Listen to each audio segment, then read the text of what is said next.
Bienvenue dans votre édition Littoral Hauts-de-France. Nous sommes à Coupelle-Vieille sur l'exploitation de Stéphane qui cultive chaque été une quinzaine de tonnes de fraises. Un travail minutieux et matinal puisqu'il fait très vite chaud sous ses serres. Actuellement, nous sommes en pleine période de récolte et elle est plutôt bonne.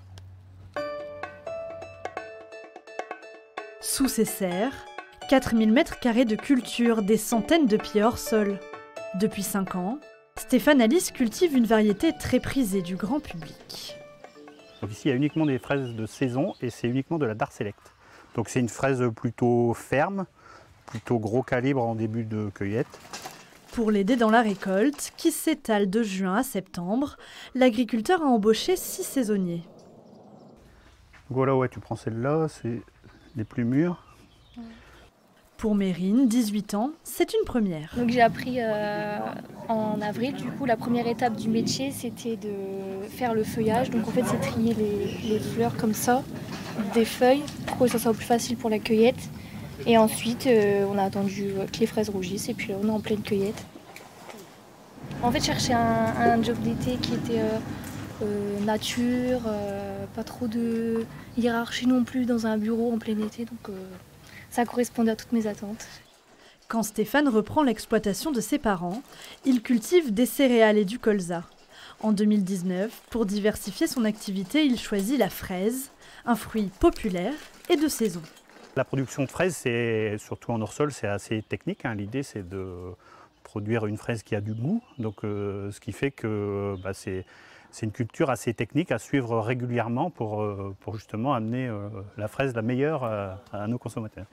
Cette année, en début de saison, on manquait de luminosité et on a eu du mal à faire mûrir nos fraises. Et aujourd'hui, là, on a plutôt un peu trop de chaleur, donc c'est vrai qu'il fait bien chaud dans les serres. Donc on travaille tôt le matin pour justement cueillir des fraises de meilleure qualité possible. Comptez 5 € pour une barquette de 500 grammes. Et en cas d'envie soudaine, rendez-vous au distributeur automatique, ouvert 24 h sur 24. Depuis 1946, l'association des Petits Frères des Pauvres accompagne et s'engage auprès des personnes isolées. Pour aider, il est possible de faire un don ou de donner de son temps. Les sites de Calais 800 lancent un appel. Audrey Diacre, responsable de la maison Marie-Stella. Un engagement encadré qui s'accompagne de formation. Laquelle vous ferait plaisir de planter déjà? Vous allez choisir. La belle rose, Celle-là, celle-là, oui. La mission principale, quand on est bénévole aux Petits Frères des Pauvres, c'est vraiment de l'accompagnement relationnel. Ça se traduit par des visites à domicile, des visites en EHPAD, des personnes âgées qui sont en situation d'isolement social, passer des coups de fil aussi, participer à des animations collectives comme des goûters, des après-midi de jeux. Zoé, est-ce que tu as envie de planter une fleur avec Yvette? Il n'y a absolument pas de limite d'âge. Au contraire, on invite vraiment les jeunes à venir. On a besoin de la jeunesse, on a besoin d'actifs, on a besoin de retraités aussi, en fonction des disponibilités aussi de chacun. C'est bon Yvette, c'est bon. Les bénévoles sont essentiels dans notre association. Ce sont des ressources humaines qui permettent de répondre aux besoins des aînés qui sont vraiment en situation d'isolement social. Sans les bénévoles, on ne peut pas, par exemple, emmener les personnes en vacances. Sans eux, ça n'existerait pas. Il y a urgence. C'est essentiel aujourd'hui.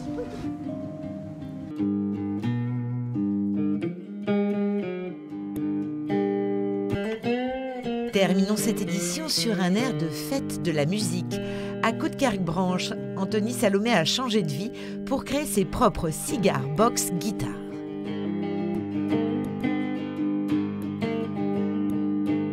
C'est une boîte de cigares sur laquelle j'ai inséré un manche de guitare très fin, avec quelques décorations et 3 cordes simplement, qui permet de faire une petite harmonie de musique blues. Fan de blues et de musique, cet ancien décorateur d'intérieur ne s'épanouissait plus dans son travail. Alors il crée dans son garage son propre studio et son propre instrument. J'ai toujours voulu avoir certains grains dans ma musique que je n'arrivais pas à reproduire avec une guitare.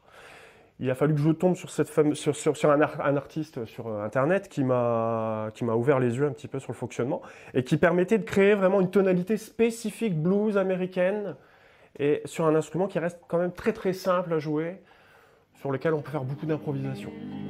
Pour créer ces cigar box, Anthony s'inspire de celles utilisées par les esclaves aux États-Unis dans les années 1850. 3 cordes et une caisse de résonance vintage et personnalisée. Une boîte de cigares est assez dure à trouver aujourd'hui. Une boîte de cigares, j'ai vu 300-400 euros. Donc quand j'en trouve, j'ai mon petit stock dans l'atelier. Et quand je n'en trouve pas, je fabrique les boîtes moi-même, qui permet de choisir la longueur, la couleur et puis le maximum de décoration. Au total, 67 guitares en bois de hêtre créées en moins de 2 ans, avec des matériaux de récupération. Je supporte pas voir des instruments traîner dans la rue, dans des brocantes, des instruments cassés. Donc vraiment, quand j'ai commencé à travailler ce projet, je voulais récupérer le maximum de pièces de récupération. Pour avoir sa propre guitare originale, comptez 350 € environ. Avec une boîte de cigares ou un jeu d'échecs, il faut 1 semaine à Anthony pour la fabriquer.